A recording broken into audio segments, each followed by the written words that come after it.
So this is one of my complete pieces, which was in the Talking Landscapes Moving Spirits show I recently had. Now, what this is actually a paint can lid that I rusted, which leaves this beautiful circle imprint in the fabric, and this is over dyed with the black bean dye on top of it. Careful to keep the integrity of some of that original rust printing on the fabric. And we begin to start a look at the stitching and the assemblage elements.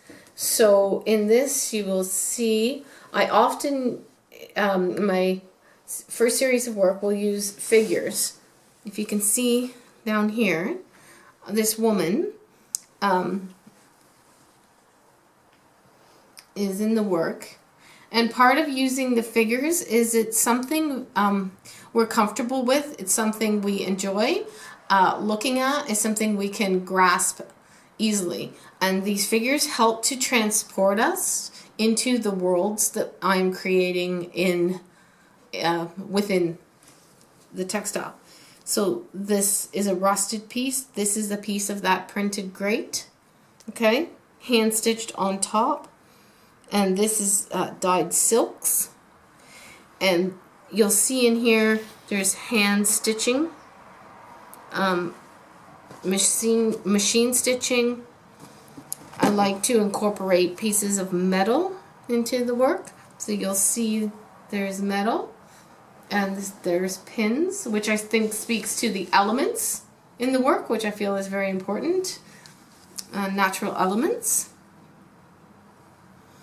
And again, we have to speak to, very important, is how beautiful your back of your work should always be. Otherwise you're not honoring the work that you're doing. So this is a finished piece. So some of what you're looking at next are pieces that are in progress or almost complete. And I started to work with this mending. I think it's boro, Japanese for, I believe that's the honoring of mending fabrics, and sashiko is the hand stitching. I hope I have that right. So taking a variety of natural dyed pieces with rust and removing elements and adding other pieces on top, almost to re-mend this textile into a new piece of art. And then in that is all hand stitched. And these are some natural dyed lacing in it. And it begins this start of this new story, which, as you'll see in the bottom, is the word quest. Right there is quest. And when you start, I started to become obsessed with Morse code. So you'll begin to see it appearing down the sides of the textiles. And this is quest in Morse code. So these are the symbols that you would tap out alphabetically, and this spells quest. So this begins my journey. And when I look at a piece like this, if I speak to one moment about what it is for me, is this: there is a young girl holding her balloon, and her spirit is leaving her body and transporting herself into this dimensional world that I create without boundaries and limitations of our world. It's combining our natural worlds and the human world together in the beginning of this new journey that we are on together.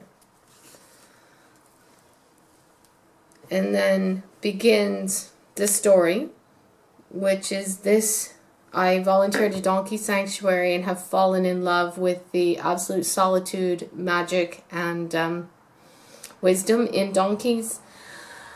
It's a slight obsession.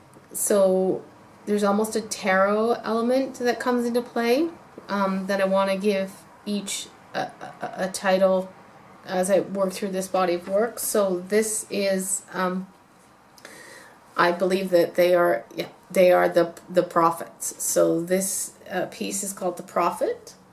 And you'll see in there the hand stitching, the melding together. This is a screen print of my screen print I've done of the donkey, if you can see that.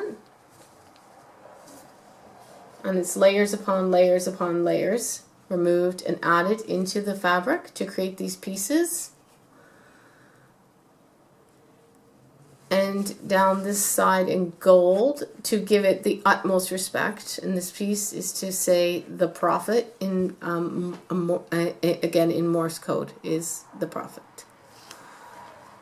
Okay, so this is one of my next pieces in the works.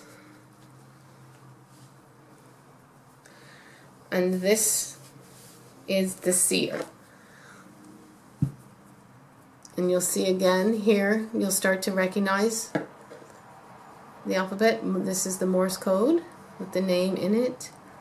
And this is a figure that's beginning, they're still on with us, but they can see into our dimensions that we are not aware of yet. And this is eco printed on wool and hand stitched. You'll see it's stitched on the ends. This is one of the final pieces that will be in the show, not that it just happens to be that I think it will come close to ending the series if you look at it visually as where to place each piece.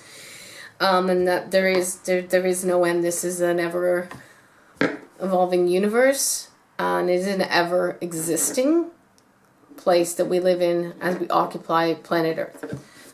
So this is, again, stitched in no end here. And it's our relationship to the natural world. And in the very bottom is Morse code, and this here is SOS. It is the stress signal, and it is help. So this will be one of the final pieces in the show. And as you can see, my feeling is lungs, breath, life here in the figure. And then, so these are just examples. I'll show you one more just so you get the sense of my work. So this is a little bit different, and this is, it's even pinned, but again, she's in the works, so she doesn't quite have a name yet, but I definitely want to speak to women bodies rebirth here, and the stitching on her stomach and her uterus birth, assemblage, and even taking, this is the same piece of cotton that's cut up into smaller squares and then put back together again. So it is mending our torn selves and really putting us back together. And this is all hand stitched here, as you can see. And I don't know if you can see on the back, but you'll see how the 4 squares come together. And how they are put together with my hand with knowledge as to how I want it to feel, like reparation in the work. So this is the beginning of how I see cloth collage, but it's a larger philosophical, passionate feeling. I feel I need to communicate to the world. And you begin to understand the multiple hours that goes into textile art, from the cutting, the designing, the dyeing, the concepts, the philosophies behind it for me personally, the execution, the time, the slow time to really be with and consider what is happening with the cloth, how you're feeling in that time and being very organic in the process, and knowing each piece that you look at, you begin to understand the multiple hours that comes in creating each one of the pieces that you see that you may not recognize as having so many components and emotions and ideologies in it. And that speaks to myself as an artist. I'm quiet, but my concepts are strong, and I have something that really I want to share as an artist, as a visual artist.